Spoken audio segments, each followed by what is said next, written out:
Vous savez ce qu'était le paradis des Américains dans le temps? La Malbaie.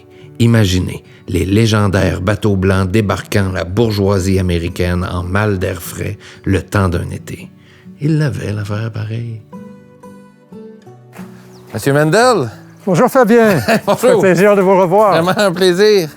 Super endroit. Merci. Est-ce qu'on est chez vous? Ou... Non, ça appartient à des amis de Chicago, mais je viens ici très souvent. On va entrer dans le salon.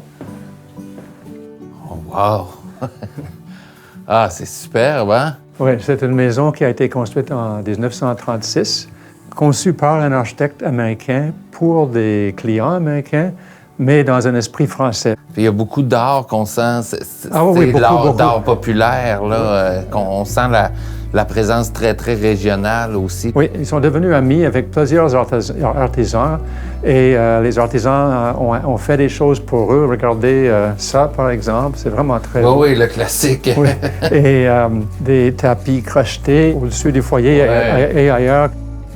Ça, c'était pour savoir pour une bonne qui était ici, par exemple, on sonnait, on poussait un bouton dans une chambre et on savait dans quelle chambre par ça. Okay, ça ne marche plus, mais c'était comme ça. Et ça, c'est une couverture typique boutonnée de la région. L'histoire ici, c'est fascinant. Les cultures qui se rencontrent. Et c'est devenu un mélange, on peut dire, du monde extérieur et du monde authentique québécois et qui a créé quelque chose de nouveau, on peut dire, qui est maintenant l'image de la région.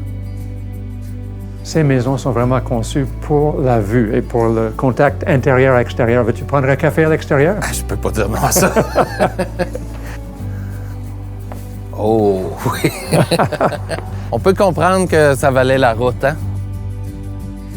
Mais David, j'aimerais ça comprendre pourquoi, en 1850 environ, il a commencé à avoir des familles américaines qui sont venues jusqu'ici à la Malbaie, parce que ça devait pas être... c'était pas chose aisée. C'est surtout des Canadiens qui viennent au début. Mais ce qui va vraiment attirer les Américains de la haute classe, on peut dire, des États-Unis, c'est quand le président William Howard Taft, il va à un mariage sur le lac Ontario et des amis disent on devrait faire un voyage en bateau sur le Saint-Laurent. Et quand il découvre Charlevoix, il tombe en amour avec la région. Et après ça, ils viennent louer une maison. Ensuite, ils construisent une maison. Et maintenant, il y a des membres de la famille Taft qui viennent encore aujourd'hui.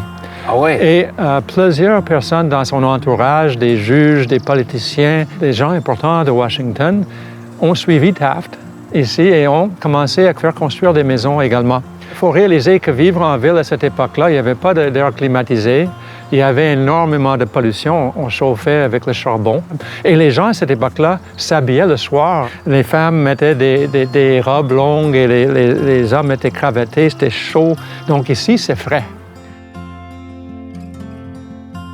Ce contact américain avec la culture populaire aussi, on dirait que ça s'inscrit dans ce mouvement Arts and Crafts aussi qui a eu une influence là, sur la région. Les Américains qui venaient ici montraient des catalogues des compagnies américaines Arts and Crafts aux artisans ici. Et les architectes ici travaillaient de concert vraiment étroitement avec certains ateliers d'artisans ici. Et ces gens-là pouvaient reproduire n'importe quel type de chaise selon ce que demandait le client. Warren, qui était l'architecte qui est né ici, mais qui était d'origine, une famille écossaise, mais était francophone, mais il a vécu aux États-Unis aux années 1880, il a appris les goûts qu'avaient les Américains.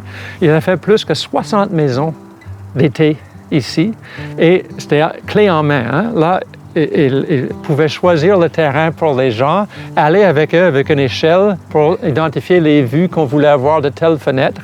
Ensuite, le propriétaire américain ou canadien rentre chez lui. Pendant l'hiver, on construit la maison. Ils arrivent en bateau. Monsieur Warren est là avec une charrette qui les attend ou une voiture plus tard. Puis il a la clé, c'est prêt. Il y a de la glace dans la glacière. Donc c'était littéralement clé en main. Clé en main, oui. C'était meublé, puis on était Donc, prêt à partir. Ça, c'est vraiment typique du mouvement Arts and Crafts où les architectes travaillaient de concert étroit avec des artisans. Merci beaucoup, David, de m'avoir fait découvrir ce pan-là de l'histoire de la Malbaie. Puis on comprend bien aussi pourquoi les gens venaient ici à l'époque, se baigner, faisaient des petites réceptions. La vue est magnifique, l'air est bon. Taft disait que cet air-là, c'était comme le champagne sans le lendemain de veille, mais on va quand même s'en permettre un peu, OK? Avec plaisir. Merci beaucoup. OK! On va le ramasser. Santé. Santé.